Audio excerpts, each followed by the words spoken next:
السلام علیکم ورحمۃ اللہ وبرکاتہ۔ میں ہوں محمد فاروق بٹ، میرا اور آپ کا مشترکہ یوٹیوب چینل تھنک پیٹرنز۔ یہ ہماری دوسری قسط ہے ایران اور اسرائیل کے حوالے سے۔ اب جو ہمارے ٹاپک پیچھے رہ گئے تھے، بلکہ میں آپ کو یہ بھی بتا دوں کہ پہلے ہم نے کون سے ٹاپک کور کیے ہیں اور ان میں سے کون سے ٹاپک اب ہمارے رہ گئے ہیں۔ ہم نے جو اس سے پہلی قسط میں ٹاپک کور کیے تھے وہ تھے اسرائیل کا قیام، اسرائیل کے قیام کی وجہ، اسرائیل کی دشمنیاں، اور پھر اسرائیل کی ابتدائی کامیابیاں یا ناکامیاں، اور اسرائیل کی فوجی کامیابی کے بعد اقتصادی میدان میں اس کی ترقی، پھر انڈیا کے ڈھکے چھپے انداز سے اور اب علی الاعلان اسرائیل کی حمایت، اور ساتواں پوائنٹ تھا انڈیا کا PLO کو دھوکہ اور ایران کی پیٹھ میں چھرا گھونپنا۔ یہ 7 پوائنٹس جو ہیں وہ ہم نے ابھی ڈسکس کیے تھے پچھلے ایپیسوڈ میں، اور دوسرے ایپیسوڈ میں جو باقی ہمارے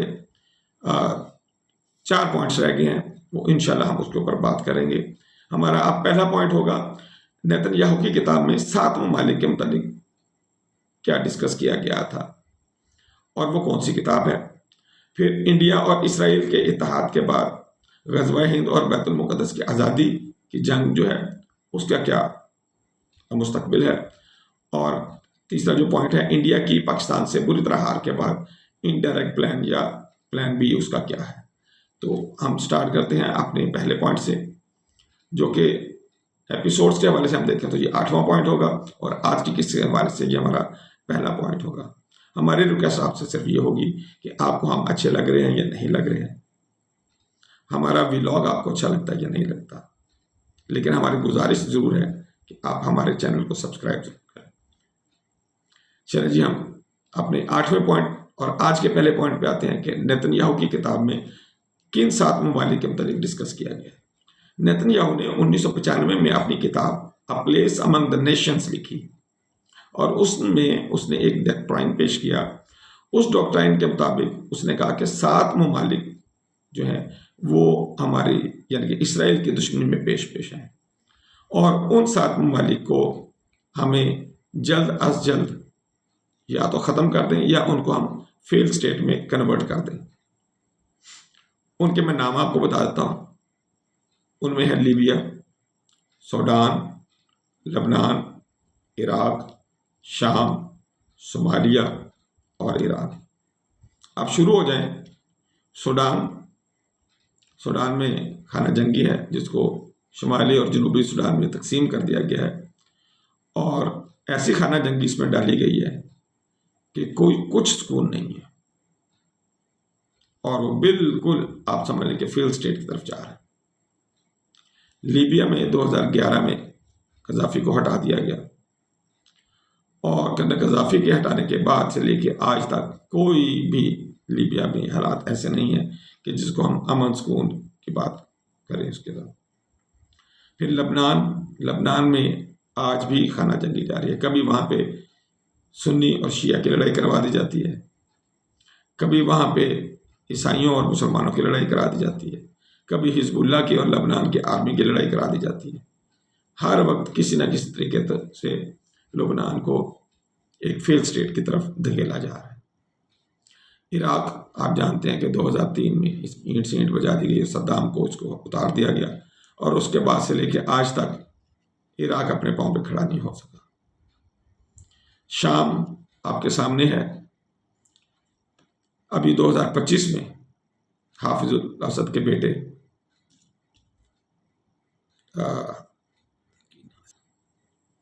بشار الاسد کو اتار دیا گیا، اور اس کے اترنے کے بعد شام میں بھی اب خانہ جنگی ہے، اور اس خانہ جنگی کا فائدہ اٹھاتے ہوئے گولان کی پہاڑیوں کے مزید علاقے کے اوپر اسرائیل نے قبضہ بھی کر لیا ہے۔ پھر ایسے ہی صومالیہ مختلف بحرانوں کا شکار ہے، اور اس کو بھی کسی صورت سکون نہیں لینے دیا جا رہا۔ اور سب سے آخر میں ہم ایران کی بات کرتے ہیں۔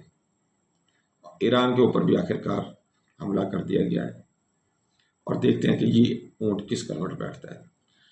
کبھی تو ایسا لگتا ہے کہ جیسے ایران فتح کی طرف جا رہا ہے، اور کبھی ایسا لگتا ہے کہ اسرائیل نے ایران کو دبا لیا۔ اللہ تعالیٰ ایران کی مدد کرے اور اس کو کامیابی نصیب فرمائے۔ بہرحال ان 7 اپنے اسرائیل کے دشمنوں کے علاوہ اگر کسی کی بار بار ذکر ہوتا ہے تو وہ پاکستان ہے۔ پچھلے دنوں سوشل میڈیا کی جو ہم رپورٹس دیکھ رہے تھے اس کے مطابق نیتن یاہو نے پاکستان اور ایران دونوں کو اپنے لیے خطرہ قرار دیا تھا، اور اکثر اوقات ہم سننے میں یہ آتا ہے کہ ایران کے بعد اسرائیل کا خیال یہ ہے کہ ہم پاکستان کے ساتھ دو ہاتھ کریں گے۔ پاکستان بیسیکلی کیونکہ اسلامی دنیا کی واحد ایٹمی قوت ہے جو اسرائیل کو بالکل بھی ہضم نہیں ہو رہی اور کانٹے کی طرح اس کے دل میں چبھتی ہے۔ انڈیا اور اسرائیل کے اتحاد کے بعد غزوہ ہند اور بیت المقدس کی آزادی کی جنگ میں اور پرسانی لشکر شمولیت کا اقدام کی اگر ہم بات کریں تو حالیہ جنگ میں پاکستان کو گھسیٹنے کی میرا جو تجزیہ میں آپ کو وہ پیش کرتا ہوں، حالیہ جنگ میں پاکستان کو گھسیٹنے کی کوشش لازمی کی جائے کہ کسی طریقے سے پاکستان کو اس جنگ میں گھسیٹا جائے، کوئی الزام لگا کے، کوئی فالس فلیگ جو ہے وہ ایکشن کر کے یا آپریشن کر کے، جیسے انڈیا نے کیا تھا۔ اسرائیل کی اور امریکہ کی یہ پوری کوشش ہوگی کہ کسی بھی حوالے سے پاکستان کو اس قضیے کے اندر لپیٹ دیا جائے۔ جیسے یہ بھی الزام لگایا جا سکتا ہے پاکستان ایران کی کوئی امداد کر رہا ہے، تو کیونکہ پاکستان امداد کر رہا ہے تو اس لیے یہ ہمارا دشمن ہے تو ہم اس کے اوپر بھی حملہ کریں گے۔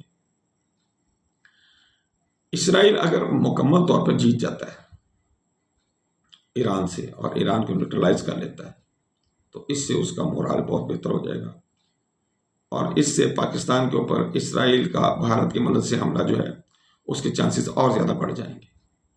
لیکن اگر ایران کامیاب ہو جاتا ہے تو اسرائیل یہ منصوبہ چھوڑے گا پھر بھی نہیں، اس کو کچھ عرصے کے لیے دوبارہ سے سرد خانے میں ڈال دے گا، ملتوی کر دے گا اور ایک اچھے وقت کا انتظار کرے گا۔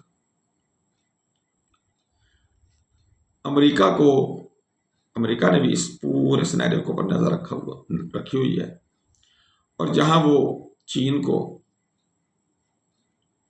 ریسٹرکٹ کرنے کی کوشش کرتا ہے ساؤتھ چائنا والی سائڈ کے اوپر اور ان سمندروں میں فلپائن کی طرف، وہیں اس کی کوشش یہ ہے کہ یہ جو کراچی اپنا گوادر کی طرف سے یہ راستہ اختیار کرنے کی کوشش کر رہا ہے اور اسے ڈائریکٹ ایکسس جو مل رہی ہے بحیرہ عرب کی، اسے کسی طرح سے روکا جائے۔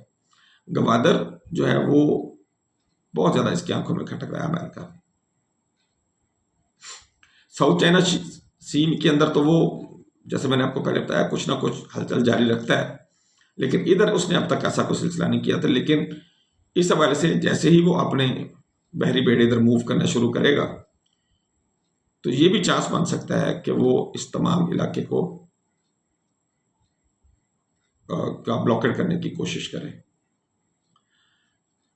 تو گوادر سے جو چین کا راستہ روکنے کے اگر امریکہ کو بہانہ بنا کر اس کو روکنے کی کوشش کرتا ہے تو اس صورت میں امریکہ اسرائیل کی کامیابی کی صورت میں چابہار اور بندر عباس تک کے علاقے پر اپنا مستقل کنٹرول بھی رکھ سکتا ہے، لیکن یہ اسی صورت میں ہے کہ یا تو ایران کو بالکل ملیا میٹ کر دیا جائے اور اس میں لڑنے کی یا ہلنے جلنے کی بھی اس میں طاقت نہ رہے، پھر تو یہ ممکن ہے، ادروائز یہ اتنا آسان کام نہیں ہے۔ لیکن اس کا اگلا نتیجہ کیا نکل سکتا ہے؟